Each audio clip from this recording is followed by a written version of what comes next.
Aquí os traigo la segunda parte del análisis de la película El laberinto del fauno, para que sigáis disfrutando de todo su simbolismo. Si no visteis la primera parte, dejo el enlace en la información del vídeo.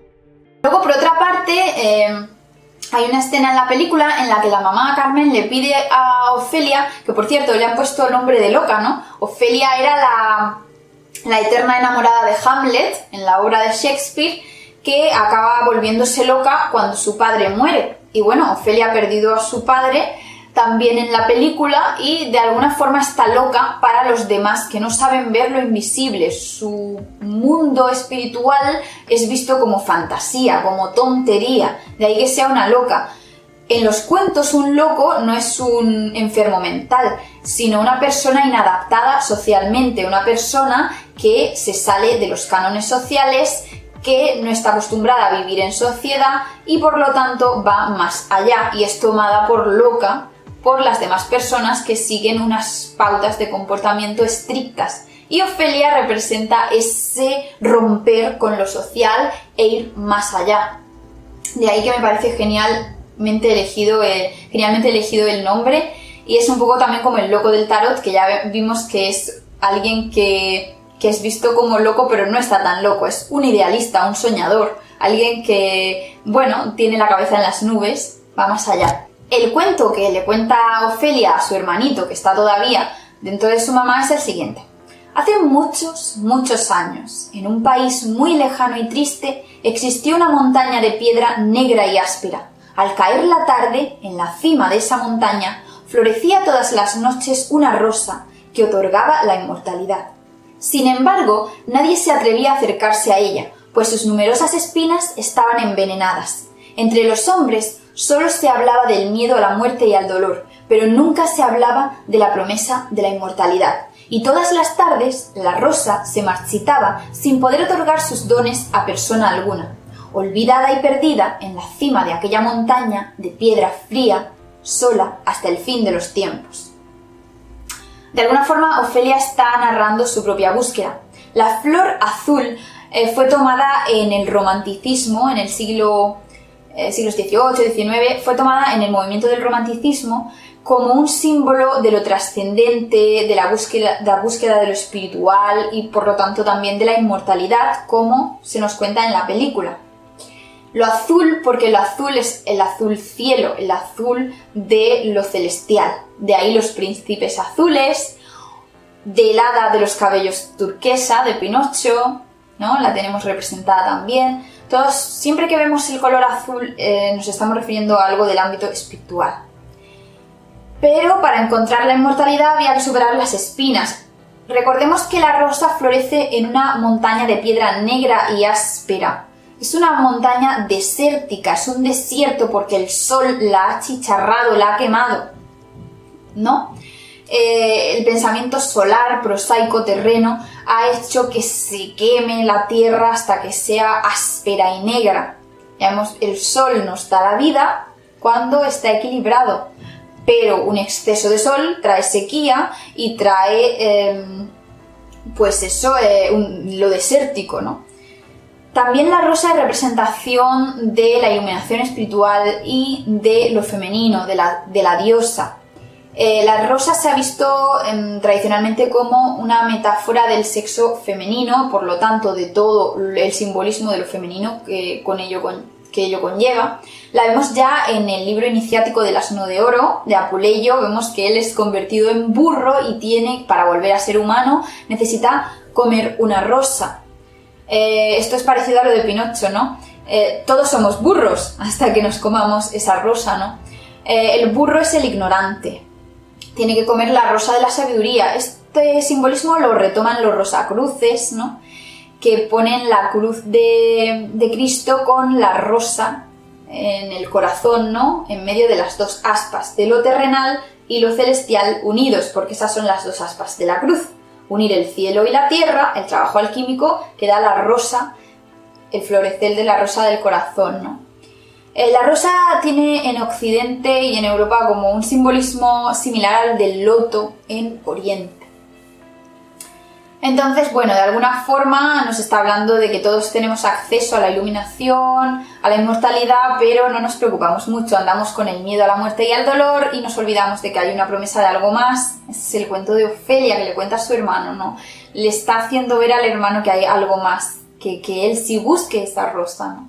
De hecho, en la alquimia se nos dice que la materia para la gran obra está en todas partes y es tan común que no le damos ningún tipo de valor y andamos buscando como locos algo que tenemos a todo nuestro alrededor. Es como también lo que se nos dice en las parábolas, ¿no?, cristianas, de que el reino de los cielos está en toda la tierra, pero estamos demasiado ciegos para verlo.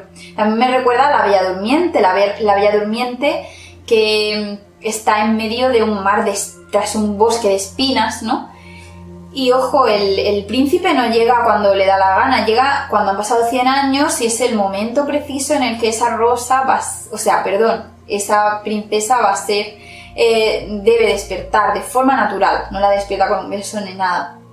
Es la unión otra vez de lo femenino masculino. También lo tenemos en numerosos cuentos, ¿no? La Bella y la Bestia, que tenía esa rosa por la que la bestia se enfurece de que le arranquen aquella rosa, ¿no?, que es su alma. Es el alma como símbolo también de lo femenino. También me gustaría decir que el hada que se le aparece a Ofelia al principio es un insecto, ¿no?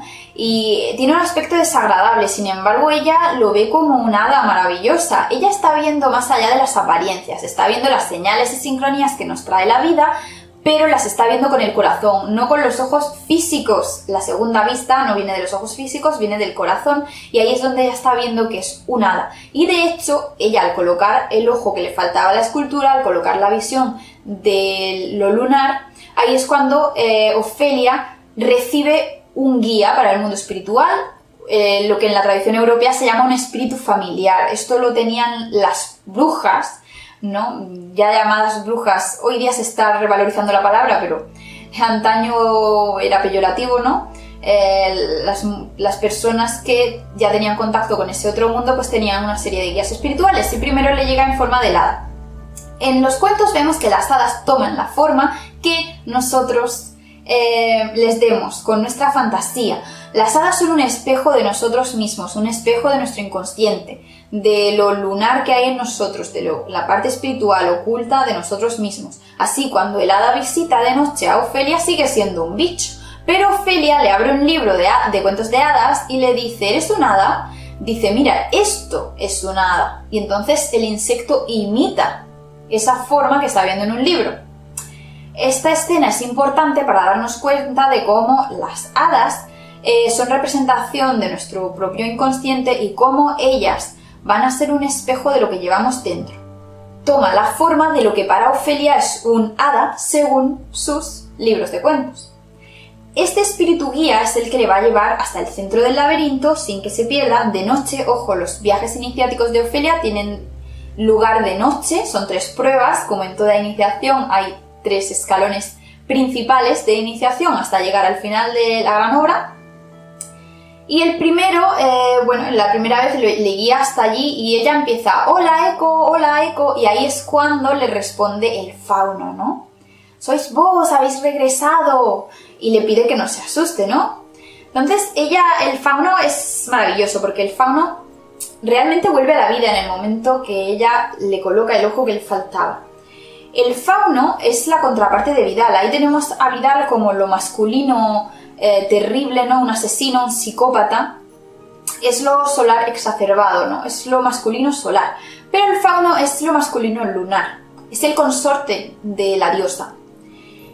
Muchas religiones antiguas, incluso remontándonos a la prehistoria, donde ya aparecen seres cornudos en las pinturas rupestres de las cuevas, que los arqueólogos interpretan como que son posibles deidades o posibles representaciones de los chamanes, brujos, sacerdotes de la tribu, ¿no? Porque se colocaban unos cuernos. Los cuernos debemos comprender que desde la antigüedad son un símbolo de poder y un símbolo también de poder espiritual, y normalmente vinculados con lo masculino, aunque no siempre. Pero sí, por lo menos en Europa se daba mucho en los dioses cornudos como dioses del bosque, los señores del bosque, de forma que, bueno, los ciervos, que tienen sus grandes astas, ¿no? Pues son pues considerados el rey del bosque, de ahí que haya dioses como Cernunnos, también tenemos el dios Pan, que es medio cabra. Entonces los cuernos incluso los vemos en la Biblia, ¿no? Se representaba a Moisés en el arte con cuernos, porque hay una palabra con doble significado en hebreo que puede ser traducida como cuernos, pero también como haz de luz, como unos cuernos de luz realmente. Pero en cualquier caso quiero que quede claro que los cuernos no son algo demoníaco, sino que eso es una manipulación posterior que fue llevada a cabo por la iglesia, etcétera, de propaganda contra las religiones antiguas. Los cuernos están indicando evolución espiritual y están indicando lo masculino en relación a la luna. Los cuernos del toro son vistos como la luna creciente, ese toro enamorado de la luna. Sí, el toro está enamorado de la luna porque el toro es el consorte de la luna, es su esposo, el esposo de la luna. Así lo vemos en el fauno, ¿no? Personaje masculino, pero que es la contraparte de Vidal, la contraparte bondadosa. Si bien, como es el maestro iniciático de Ofelia, debe mostrarse ambiguo. ¿Por qué se muestra tan ambiguo y no sabemos si confiar en él o no? Todo eso está muy bien pensado ya por el fauno. Todo eso lo hace para poner a prueba la esencia de Ofelia, ¿no? El fauno es representación como la diosa de la naturaleza. Por eso le dice, yo tengo muchos nombres viejos que solo pueden pronunciar el viento y los árboles. Yo soy el monte y la tierra y el bosque. Soy un fauno. Entonces nos está hablando ya de que es una encarnación del mundo natural, del mundo de lo instintivo, frente al mundo civilizado, entre comillas, pero que nos lleva al salvajismo de Vidal. Vidal es una persona súper correcta, bien peinada, se súper cuida, pero el alma la tiene muerta, es puro exterior, es pura cáscara, es puro traje, ¿no? Pero por dentro no tiene nada, no tiene corazón, no tiene sentimientos, no tiene sueños, no, todo es obedecer, es como una máquina, como un robot. El fauno es lo contrario, es el ser del bosque que nos quiere devolver a ese mundo espiritual pero integrado en la naturaleza.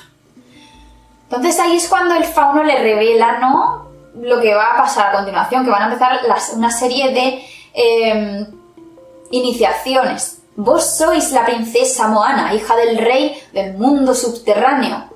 No sois hija de hombre, la luna os engendró. En vuestro hombro izquierdo encontraréis una marca que lo confirma. Ahí os está dejando claro, no sois hija de hombre, es decir, no es vuestro padre el que ha engendrado vuestro cuerpo físico, eso es, digamos, la cáscara. Vuestro verdadero padre es el que ha engendrado vuestra alma. ¿Y quién es? La luna os engendró, lleváis su marca. También nos remite a los lunares de las brujas, ¿no? Pobrecitas, había mujeres que eran condenadas solo por tener un lunar con forma especial y ya eran consideradas demoníacas y condenadas a muerte, ¿no? Entonces ahí tiene ese lunar tan especial, esa marca de nacimiento. Por todo el mundo, vuestro verdadero Padre hizo abrir portales que permitieran vuestro regreso. El reino de los cielos está por todas partes, pero no lo vemos, ¿no? No tenemos ojos para ver, pero por fin Ofelia, que sí tiene ojos para ver, lo va a encontrar. Este portal es el último de ellos, pero debemos asegurarnos de que vuestra esencia no se ha perdido, que no os habéis vuelto una mortal. ¿Cuál es esa esencia? El alma, que no tiene Vidal. Vidal es un robot. ¿Por qué es un asesino? Porque no tiene corazón.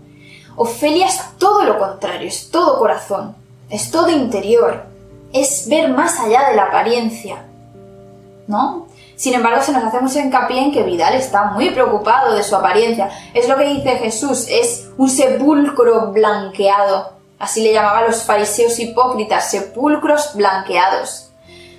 Personas solo preocupadas por lo externo, que se pueden estar embelleciendo el exterior, pero por dentro están podridos, por dentro su alma está muerta. Muertos es como los iniciados llamaban a las personas que habían olvidado todo contacto con su mundo interior, con el alma, con lo espiritual. Entonces, él se quiere asegurar de que ya no es una cáscara Ofelia, de que no se ha vuelto mortal, que su esencia no se ha perdido. Habréis de pasar 3 pruebas antes de la luna llena. Este es el libro de las encrucijadas. Cuando estéis sola, abridlo y él os mostrará vuestro futuro, os mostrará qué hacer. Vale, aquí tenemos las 3 pruebas propias de toda iniciación. En el asno de oro se ven esas pruebas también cuando Lucio logra convertirse de burro a humano por fin. Lo convierte la diosa Isis, una manifestación más de la diosa de múltiples nombres, la sabiduría. Y ahí es cuando él comienza 3 pruebas iniciáticas, que son 3 sueños que él recibe más o menos cada año y un día, creo.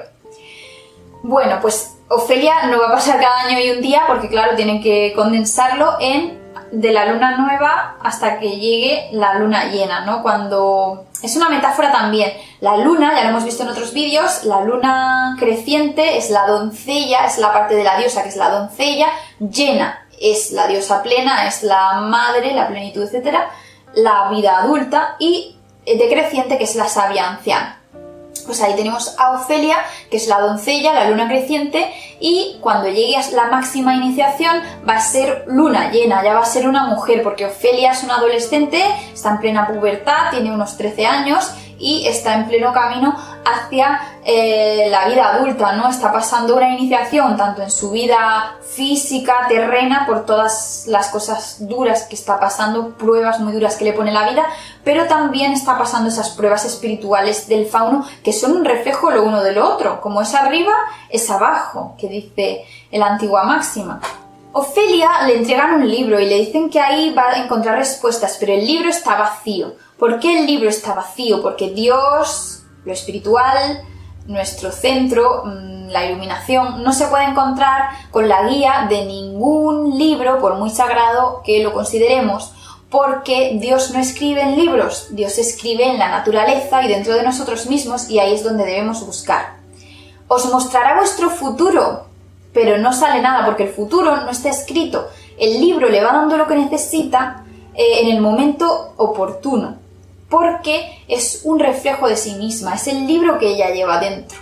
Que no, cuando miramos a nuestro interior decimos, ay, no conozco la respuesta, pero si seguimos escarbando, pues nos vamos encontrando. Luego, la primera prueba es cuando Ofelia se adentra en el bosque y tiene que volver a sanar la higuera que está enferma, ¿no? Es una higuera, y la higuera es un símbolo de la diosa. Aquí os dejo una imagen maravillosa de la diosa como árbol. Esta era una de las formas en que las antiguas diosas eran representadas en las religiones antiguas. Esta en concreto es una imagen del antiguo Egipto. Son árboles con pechos maternos dando de mamar. La diosa como árbol del universo, como panteísmo, como representación del cosmos, de la naturaleza, que nos amamanta, que nos da la vida, que es nuestra madre, la madre tierra, la madre naturaleza. Y la higuera y el higo, en concreto, su fruto, han sido vistos tradicionalmente como una representación simbólica del sexo femenino. Por tanto, no es casual que hayan elegido una higuera en la película, aparte de que la higuera que aparece en la película tiene la forma del sexo femenino con sus trompas de falopio, etc. Aunque también nos recuerda a los cuernos retorcidos del fauno, ¿verdad? El fauno como masculino lunar. Pero se nos queda muy claro que es el sexo femenino porque cuando en el libro de las encrucijadas, más adelante en la película, aparece que la mamá de Ofelia se va a poner enferma, ¿no? Que es cuando se la encuentra sangrando y tal, pues vemos que aparece un dibujo que es idéntico al árbol, que es con todas sus trompas, así de falopio y tal, sangrando porque la mamá está mala, ¿no? Por el embarazo. Ofelia tiene 3 pruebas. La primera la vive en el bosque. La segunda la vive en un portal que abre en su habitación. Y la tercera en el centro del laberinto, porque ya ha llegado al centro de su ser, ya ha llegado a las puertas de su verdadera casa, de su verdadero hogar, reino, como lo queráis llamar. La primera es en el bosque porque tiene que ver con la diosa. Y la segunda es en el mundo doméstico, civilizado, porque tiene que ver con lo terrenal, con Cronos. La primera prueba, como hemos dicho, es con la higuera. Ella se adentra en el bosque y es cuando abre el libro de las encrucijadas y empieza a aparecer otro cuento que os voy a leer. Al principio de los tiempos, cuando el bosque era joven, vivían en armonía los animales, los hombres y las criaturas mágicas. Se protegían los unos a los otros y dormían juntos bajo la sombra de un frondoso árbol, que es esta higuera que hemos mencionado. Un frondoso árbol que crece en la colina, cerca del molino. Ahora el árbol se muere, sus ramas están secas, su tronco viejo y torcido. Debajo de sus raíces ha anidado un enorme sapo que no lo deja sanar. Habrás de meter las 3 piedras de ámbar mágicas en su boca y recuperar una llave dorada que oculta en su vientre. Solo así el árbol volverá a florecer. El árbol sigue siendo, el árbol seco es la diosa sometida, la diosa que ha sido maldita, que ha sido abandonada. Es la representación de la mamá también de Carmen, ¿no? La mamá de Ofelia, que está embarazada del hijo del capitán Vidal y por lo tanto tiene ese sapo dentro, la semilla de Vidal, que la está corroyendo, le está haciendo olvidar su esencia. Y luego, por otra parte, pues sigue siendo el mismo simbolismo de lo masculino que ha sometido lo femenino. En la higuera vemos también el árbol del mundo, como el Yggdrasil. Recordemos que en la base del árbol Yggdrasil, en la mitología nórdica, tenemos a una serpiente, una especie de dragón, porque están muy relacionadas la serpiente y el dragón. Una serpiente que está encadenada, pero está comiéndose las raíces del árbol del universo y es lo que va a producir la caída de los mundos, ¿no?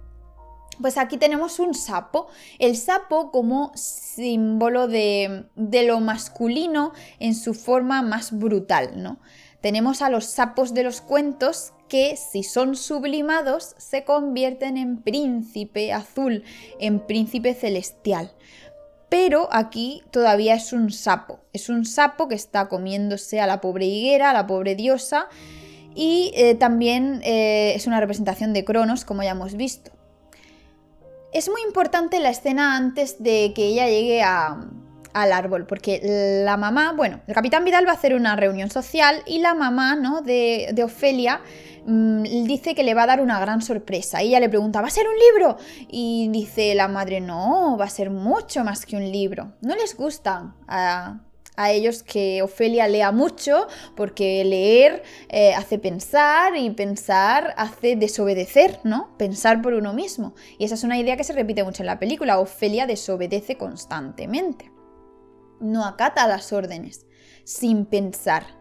Entonces, al final resulta que el maravilloso regalo, mejor que un libro, es un vestido que nos hace una alusión a Alicia en el País de las Maravillas, porque es un vestido muy parecido al típico de Alicia, pero de color verde. Y la mamá está muy contenta del vestido porque con ese vestido y esos zapatos la va a presentar en sociedad. Es como una puesta de largo, es como la fiesta de los 15 años, la va a presentar a los amigos de Vidal y a Vidal y pues de alguna forma lo que está haciendo simbólicamente es intentar que Ofelia traicione su esencia y se ponga el disfraz del rol social que esa sociedad patriarcal espera de ella. Que sea bonita, que sea callada y que no piense por sí misma y que obedezca, bla, bla, bla, y se olvide de los cuentos de hadas. Pero cuando llega al árbol, ¿qué hace Ofelia con el vestido? ¿Qué hace antes de entrar al árbol? Se lo quita. Se quita el traje de los roles sociales que su mamá sometida le quería poner. Porque esto se ve en numerosas religiones de misterio, hay que desnudarse. Desnudarse no literalmente, sino simbólicamente, porque te puedes quitar la ropa y ser la persona con más prejuicios y más roles sociales del mundo, ¿no? Estamos hablando de símbolos. Esto lo vemos, por ejemplo, en textos como el Evangelio gnóstico de Tomás, en el que Jesús dice, me veréis cuando os quitéis las vestiduras y las tiréis a vuestros pies y las piséis como niños, jugando, sin vergüenza ninguna. o sea, sin avergonzaros de vuestra desnudez. Porque ¿qué les pasa a Adán y Eva cuando caen en la materia? Que se avergüenzan de su desnudez, se avergüenzan de su esencia espiritual y se ponen un traje que los tape. Un traje social, terrenal. Tenemos que hacer el camino de vuelta al paraíso, el camino a la inversa. Ofelia se desnuda. También, si sois algunos wiccanos, en la carga de la diosa, que realmente es una reelaboración del texto que aparece en el Evangelio de las Brujas de Charles Leland, 1899, ahí tenéis cómo se da la orden de que si queréis buscar a la diosa, vayáis al bosque en las noches de luna llena y os desnudéis. Por eso los wiccanos tradicionales, los garnerianos, etc., hacen sus ritos desnudos. Porque, bueno, llevan este símbolo a la literalidad de quitarse la ropa. Quitarse la ropa, según este texto poético, como una forma de sentirnos libres de esos roles, de esos disfraces, de esos trajes. Y ahí es lo que hace Ofelia. Ofelia se quita su vestidito de señorita muy bonito, lo pone allí y ahora voy a hacer mi trabajo alquímico, ¿no? Y se arrastra por la tierra, se mete en el inframundo, en la pura materia, se llena de barro de arriba abajo. Y es su primera iniciación, ¿no? Llega hasta ese sapo que se ha tragado la llave dorada y que la tiene que vomitar, tienen que echarla, porque ese sapo es Cronos. Ella le dice, ¿no te da vergüenza estar aquí comiendo bichitos mientras el árbol se muere? También es una metáfora política, ¿no? Es el fascismo que está devorando a sus hermanos, devorando el país, porque ahí se hace el símil con las cartillas de racionamiento que están saliendo en la parte histórica de la película, cómo ellos tienen su estómago lleno, tienen su pedazo de almacén lleno de víveres, de tabaco y de todo, cosas buenas, y sin embargo al pueblo le están dando muy poquito, ¿no? Y luego ese simbolismo sigue. Y hay un paralelismo entre la llave que tiene que conseguir Ofelia y la llave que tiene que conseguir Mercedes. Mercedes se queda con la llave del almacén, que debería tenerla solo el Capitán Vidal, pero Mercedes la tiene y se la da a los maquis, ¿no? Y Ofelia tiene que conseguir esa llave, pero en el ámbito espiritual, que es la llave del reino, ¿no? Que se ha tragado el sapo. A mí en el ámbito espiritual me recuerda esto de la llave a la frase de Jesús de fariseos hipócritas, que habéis escondido las llaves del reino y ni entráis vosotros ni dejáis que otros entren. Y yo creo que esto es una crítica a las instituciones religiosas que se creen en posesión de las llaves del reino de los cielos y se creen en el derecho de decir quién entra y quién no, cuando el reino de los cielos está en todas partes y todo ser humano tiene acceso al mismo. Pero bueno, las instituciones, como son símbolos de poder, ellas se creen en derecho de tener las llaves, ¿no? Como ese sapo que se ha tragado la llave dorada y está en las raíces de la higuera, ¿no? Ofelia le tiene que dar 3 piedras, ¿no? 3 piedras de ámbar al sapo. Y esto remite al mito que os he contado antes, ¿no? A cómo Cronos se tragó una piedra en lugar de a su hijo. Y bueno, lo consigue, ¿no? Ella le hace tragar piedras y es en ese momento cuando el sapo vomita todo lo que se ha tragado, porque eso es lo que hacía Zeus con su padre Cronos, le hacía vomitar a todos los hermanos que se había tragado, a Deméter, a Hades, un montón de hermanos y hermanas, dioses y diosas, los olímpicos, que él se había tragado. De la misma forma, el sapo vomita todos los bichitos que se había comido y en ese vómito que echa es donde Ofelia obtiene por fin la llave dorada, ¿no? Que es su primera prueba. No es solo la llave, la prueba, ¿no? Porque la prueba es haber vencido al sapo y así hace que la higuera sane. Ha matado al parásito para que la diosa simbolizada en ese árbol vuelva a la vida y haya un equilibrio de nuevo con la naturaleza, con lo femenino, lo mágico, lo espiritual. ¿Y qué pasa? Que vuelve a casa pues llena de barro, etc. Vamos a analizar un poquito lo que ha pasado mientras ella ha estado fuera. Mientras ella ha estado fuera ha habido una reunión social. Vemos al Capitán Vidal esperando con su reloj en mano, siempre el reloj, el Cronos devorador del tiempo mortal. Y entonces pues nada, llegan todos los que todos los que le hacen la pelota al Capitán Vidal, ¿no? A este psicópata asesino, pues todos los cómplices. Llegan señoritos de los alrededores y señoritas, y también pues el sacerdote como representación de las instituciones religiosas que se someten a esa barbarie también, ¿no? Y por comer bien, porque como se ve, hace una abundante comilona allí para que todos se pongan morados, mientras hablan de las cartillas de racionamiento, ¿no? Y el cura lo dice, ¿no? Que las familias tendrán que apretarse el cinturón, pero él bien morado, que se está poniendo de comer patatas y carne allí vamos, a tutiplén.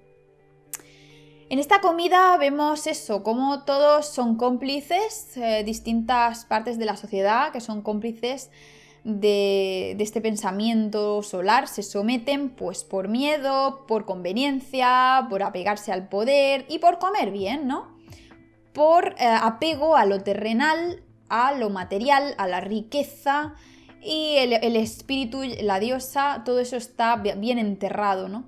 Y está sometido, como está Carmen en su silla de ruedas. Y cuando ella intenta contarles cómo conoció a Vidal de manera un poquito romántica, pues es cuando Vidal la humilla, ¿no? Le dice: no le hagáis caso a mi mujer, que no tiene mucho mundo y cree que a los demás les importan sus tonterías, ¿no? La humilla.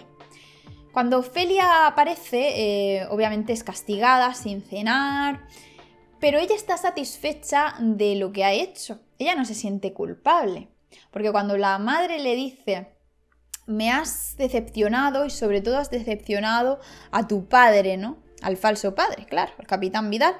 Pues entonces es cuando la niña sonríe y le dice: sí, he ofendido al capitán, y la madre le dice: sí, a él más que a nadie. Y entonces ella sonríe satisfecha porque es lo que ella quiere, no quiere pasar por el aro, como está haciendo su madre, no quiere venderse por tener un bienestar terrenal. No se vende, no vende su espíritu, su esencia, por comer bien o por vestirse bonito. Hasta aquí la segunda parte de análisis de la película del laberinto del fauno. Espero que lo estéis disfrutando y muy pronto podréis ver la tercera y última parte en la que analizo el final de la película. Un grandísimo abrazo, dejad un me gusta si os gustó, comentad, suscribíos al canal y nos vemos prontísimo. Hasta la vista, queridos amigos.